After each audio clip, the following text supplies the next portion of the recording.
आप मेरे सब ऑनलाइन बहन भाइयों को जय मसीह की। फिर से परमेश्वर ने एक बार बुलाया और हमें जीवित रखा, इसके लिए हम उसका धन्यवाद करते हैं। आइए आँख मीच के धन्यवाद धन्यवाद है महान और सामर्थी परमेश्वर। प्रभु तूने हमें जीवित रखा और प्रभु जी इस लायक समझा कि अपने नज़दीक आने दे। प्रभु मरने से पहले मेरे खुदावन प्रभु तू हमने जान लिया कि कौन जीविता परमेश्वर है प्रभु, और मैं सृष्टि में क्यों आया मेरे राजा। प्रभु इसके लिए धन्यवाद। तेरे वचन पढ़े और सुने जाने पर आशीष हो। जो इस वचन को ऑनलाइन सुने वो आशीष पाए और इस वचनों उसके हृदय में काम और जीवन में काम करने पाए। आमीन।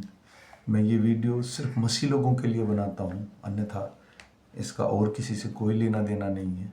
ये सिर्फ मसीह लोगों के लिए है जो परमेश्वर को, क्रिस्ट का मतलब होता है कि जो क्रूस पर मारा गया, जो उसको फॉलोवर्स हैं, जो उसको पूर्ण दिल से मानना चाहते हैं। क्रिश्चियन लोगों के लिए, जो लोग बाइबल पढ़ना चाहते हैं, परमेश्वर को जानना चाहते हैं, उनके लिए है। तो आइए हम सुबह का वचन पढ़ेंगे। आज तारीख है 10/12/2024 और हम सुबह का वचन पढ़ेंगे यूहन्ना का लिखा हुआ प्रकाशित वाक्य का पहला अध्याय। पढ़े और सुने जाने पर प्रभु की आशीष है।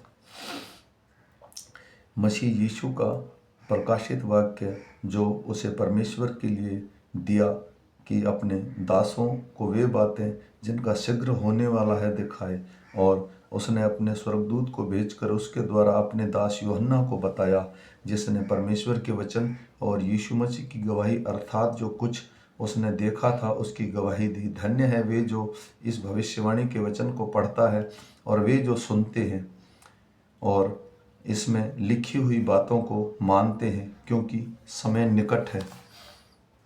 यूहन्ना की ओर से आसिया की 7 कलीसियाओं के नाम और उसकी ओर जो था और जो आने वाला है, उन 7 आत्माओं की ओर से जो उसके सिंहासन के सामने हैं, और मसीह यीशु की ओर से जो विश्वास योग्य साक्षी और मरे हुए में से जी उठने वालों में पहलौठा और पृथ्वी के राजाओं का हाकिम है, तुम्हें अनुग्रह और शांति मिलती रहे। वह हमसे प्रेम रखता है और उसने अपने लहू के द्वारा हमें पापों से छुड़ाया है और हमें एक राज्य अपने पिता परमेश्वर के लिए याजक भी बना दिया। उसी की महिमा और पराक्रम युगान युग रहे। आमीन। देखो वह बादलों के साथ आने वाला है और हर एक आँख उसे देखेगी, वरन जिन्हें उसे भेदा था वे भी उसे देखेंगे, और पृथ्वी के सारे कुल उसके कारण छाती पीटेंगे। हाँ, आमीन।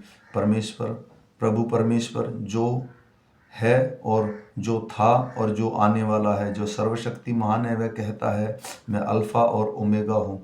मैं यूहन्ना जो तुम्हारा भाई और यीशु के कलेश और राज्य और धीरज में तुम्हारा सहभागी हूँ, परमेश्वर के वचन और यीशु मसीह की गवाही के कारण पत्यूस नामक टापू में था। मैं प्रभु के दिन आत्मा में आ गया और अपने पिछले तुर्री का सा बड़ा शब्द यह कहते सुना, जो कुछ तू देखता है उसे पुस्तक में लिखकर 7 कलीसियाओं को भेज दे, अर्थात इफियुस, स्मुर्ना, पिरागुन, थुआतीरा, सरदीस और फिलदिफिया और लौदकिया को।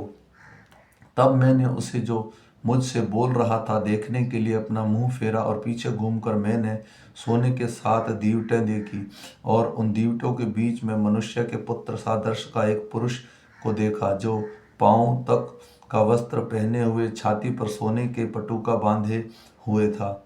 उसके सिर और बाल श्वेत और ऊन वरन पाले के समान उज्जवल थे, और उसकी आंखें आग की ज्वाला के समान थी। उसके पांव उत्तम पीतल के समान थे, जो मानो भट्टी में तपाया गया हो, और उसका शब्द बहुत जल के शब्द के समान था। वह अपने दाहिने हाथ से 7 तारे लिए हुए था, और उसके मुख में तेज 2-धारी तलवार निकली थी। उसका मुंह ऐसे प्रज्वलित था जैसे सूर्य कड़ी धूप में समय चमकता है। जब मैंने उसे देखा तो उसके पैरों पर मुर्दा सा गिर पड़ा। उसने मुझ पर अपना दाहिना हाथ रखकर कहा, मत डर, मैं प्रथम और अंतिम और जीवित हूँ। मैं मर गया था और अब देख मैं युगान युग जीवित हूँ, और मृत्यु और अर्धलोक की कुंजियाँ मेरे ही पास हैं।